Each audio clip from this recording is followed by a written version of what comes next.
আসার বসার ভালোবাসার যে তৌফিক দিয়েছে সেজন্য আমরা সবাই বলি আলহামদুলিল্লাহ। আলহামদুলিল্লাহ। তো আমি গানের মাঝখানে কথা বললে সেটা আমি নিজে গান করি বিধায় আমি বুঝতে পারি যে গানের মাঝে কথা এটা সুন্দর লাগে না, ভালো লাগে না। তারপরেও আমি আপনাদেরকে বলবো যে আপনাদেরই এলাকার যে জুলমত, আমি ওকে খলিফা নিযুক্ত করছি, খেলাফত দিছি, আপনাদেরকে পরিচয় করে দিলাম। ও আমার ভক্ত ছেলে এবং আমার খলিফা, আমার প্রতিনিধি। তাই আপনারা ওকে ভালোবাসা দিবেন, ওর সাথে চলাফেরা ওঠা বসা করবেন। আপনারা যারা মুরিব আছেন আপনারা আমার ছেলেকে জুলমতকে আশীর্বাদ করবেন।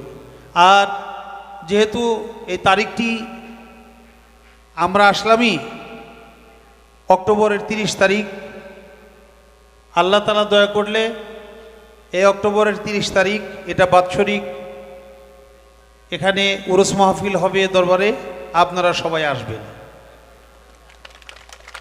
আর আমার মানিকগঞ্জের বাড়িতে, চরতিলির বাড়িতে আপনারা জানেন ফেব্রুয়ারির 17, 18, 19 এই 3 দিন একটু উরুস করি।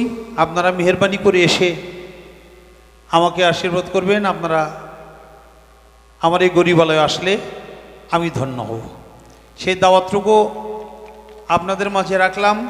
আর সত্যিকারে সাধুগুরুর সঙ্গ করা এটাও ভাগ্য লাগে।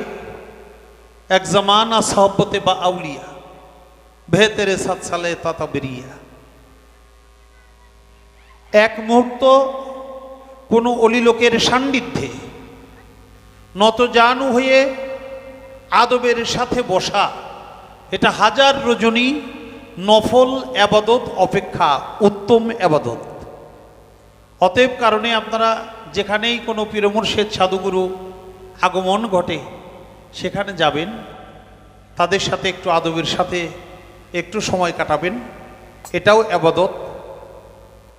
সবাই ভালো থাকবেন, সবাই মিলেমিশে থাকবেন, নিজে ভালো থাকবেন এবং সবাইকে ভালো রাখবেন।